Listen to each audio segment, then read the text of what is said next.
Hi friends, I hope you're all doing well. Today I'm here to tell you about some of the books I have read recently. 3 of these I read back in June for the Olympic Games, and one of them I read more recently. So back in June I hosted a readathon based off of Percy Jackson called the Olympic Games Readathon, and I hosted it alongside Sasha, Nicole, and Ali, and I failed it. Like, I failed my own readathon. The minimum number of books I needed to read to pass was 5. I read only 3, and that's okay because all 3 of those books were books that I really enjoyed, so I can't be too mad. Sometimes you just have a rough reading month, and that's okay. This video is actually really special because it's part of a book tour organized by Eric from Break Even Books, so I am taking part in that alongside a couple other booktubers and book bloggers, so this is my contribution to the book tour. The book we all read for this book tour is called The Final Weekend, A Stone's Tale, written by Neil Cassidy, and it is about a group of friends who are trying to enjoy their final weekend together before all of them are moving on to their adult life and career. It's quite scandalous, raunchy, and uninhibited. It's about dreams and regrets, about growing up, and also about lots of sex, drugs, and alcohol. The ending of this book completely blew me away. I did not see it coming at all, and I think that was kind of the whole point of the book. Like, the really big events in life you don't really see coming, they just kind of hit you out of left field. I just finished reading this quite recently, so I'm still trying to process that ending, but oh my goodness, I did not see it coming. Personally, I couldn't connect with any of the characters, but I do know that people like these characters exist in real life, so I guess I appreciated the reality that this book portrayed. I also have never smoked weed in my entire life, which is also another reason why I could not connect with these characters, because the majority of the book, they are like high in the sky, so I was like, good for you, I guess. I can definitely see where they're coming from though. I can definitely understand why they want to live it up this final weekend. The other thing that kind of affected the way I read and perceived this book were the racial stereotypes I saw. For example, there is an Asian character whose dad stopped talking to her forever because he saw her using a calculator while doing math. And when written by an author who is not Asian, that very much feeds on the stereotype that Asian people are supposed to be good at math.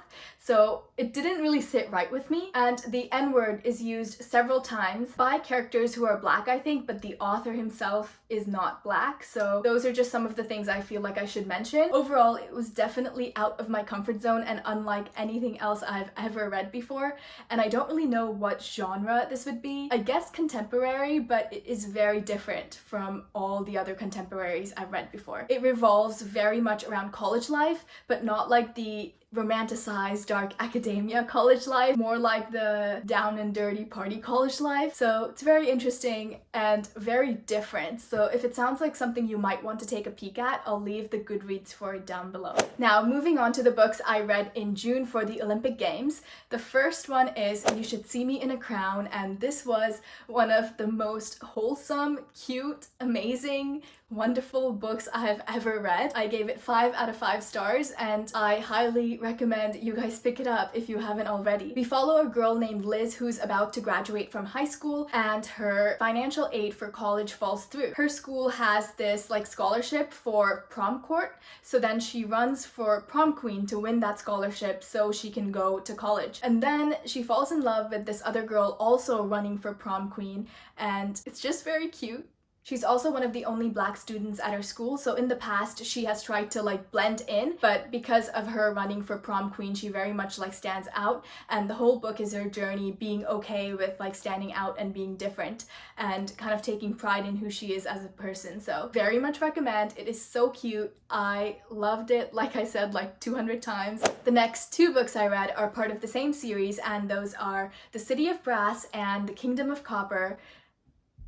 Okay, first let's talk about The City of Brass. I was both blown away but also kind of disappointed by this book. I ended up giving it 3 stars because I liked it, but it wasn't like great. We follow this girl named Nari who is a street rat, and she scams people to get money. One day she accidentally summons a djinn, and this djinn, his name is Dara, whisks her away to Devabad, which is the city of brass, and there she learns about all the djinns and the devas, and she starts to learn what her own place is among them. The first half of this book is just Dara and Nari going to Devabad, and I didn't enjoy that very much because at this point in the book I did not like Nari and I did not like Dara. See, I know people like Dara, but I just don't like him at all. He's so annoying. He's a 1,400-year-old baby. I mean, I guess he was like unconscious for like however long and he's like 30, but like he's a baby. Get over yourself, Dara. Those are my 2 cents on Dara Yavahush Ilafshin. When we finally get to Devabad, that is when I started to really like this book and I started to really like some of the other characters like Ali. Ali also had chapters like throughout the book, but his chapters were so boring. I like Ali, he's one of my favorite characters, but just reading through his perspective was so boring. So those were kind of like my conflicting feelings on the City of Brass. And then I moved on to the Kingdom of Copper, and this book blew my mind away to smithereens. I will never be the same person as I was before I read this book. In my mid-year book freakout tag, I called this book the best sequel I read in 2020, and oh my goodness, I was listening to this book on audiobook, and the moment I started listening, I just could not stop. What I did is I went on this really long walk. I turned up the speed of my audiobook to the fastest it could go, and I walked for like 6 hours around like my park near my house and finished this whole book because I just could not stop. Like I said, in the first book, I didn't really like Nari, but in this book, oh my goodness, she was one of my favorite characters. And I also said that Ali's chapters were boring in City of Brass, but in this book, I lapped his chapters up because